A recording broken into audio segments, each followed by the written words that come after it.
उत्तर प्रदेश के इटावा की घटना के बाद यदुवंशी वर्सेस ब्राह्मण की एक डिजिटल जंग चली रही थी। इसी बीच अखिलेश यादव ने एक और विवादित बयान दे दिया।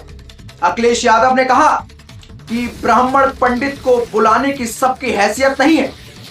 कोई पंडित धीरेन्द्र कृष्ण शास्त्री को बुलाकर दिखा दे, है किसी में दम? पंडित धीरेन्द्र कृष्ण शास्त्री अंडर टेबल 50 लाख रुपए लेते हैं। अखिलेश यादव ने ऐसा विवादित बयान दिया है पंडित धीरेन्द्र कृष्ण शास्त्री को लेकर। उन्होंने साफ शब्दों में कहा कि अंडर टेबल 50 लाख रुपए तक। बागेश्वर धाम के जो पीठाधीश हैं पंडित धीरेन्द्र कृष्ण शास्त्री, वो 50 लाख रुपए तक अंडर टेबल ले लेते हैं।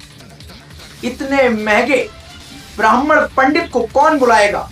इसीलिए यादव पंडित को बुलाया जाता है जो सस्ते में आ जाते हैं। सुनिए एक बार आप अखिलेश यादव का ये विवादित। कई कथावाचक हैं जो 50 लाख रुपए लेते हैं। कोई किसी की हैसियत है कि धीरेन्द्र शास्त्री को बुला ले अपने घर कथा के लिए?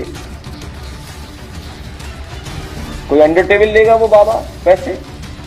आप पता करवा लीजिए, अंडर टेबल नहीं लेते हैं वो धीरेन्द्र शास्त्री। क्या कथावाचक की पता कितनी कीमत होगी उनकी? फ्री थोड़े नहीं।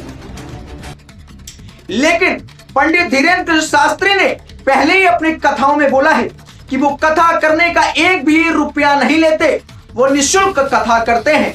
बस जो भी व्यवस्थाएं लगती हैं, जो भी लोग आते हैं उनके साथ जिनकी रोजी रोटी कथा से चलती है, बस वो खर्चा देना होता है। लाइट टेंट का खर्चा करना होता है। लेकिन पंडित धीरेन्द्र कृष्ण शास्त्री कथा करने का अपना कोई पैसा नहीं लेते हैं।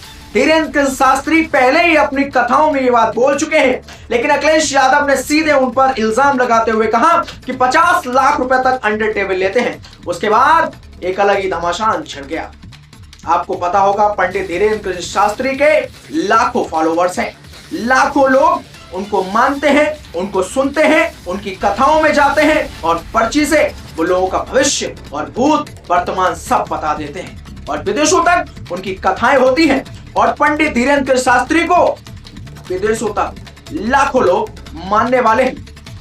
अखिलेश यादव ने जब ऐसा बयान दिया, उसके बाद कई ब्राह्मणों ने इसका विरोध किया और उन्होंने कहा कि बागेश्वर धाम ऐसा कोई भी पैसा नहीं लेते हैं जो आप अंडर टेबल बोल सकें या बोल सकें कि वो किसी तरह से गुप्त रूप से पैसा लेते हैं। लेकिन अखिलेश यादव का यह बयान बहुत ही ज्यादा चर्चित है।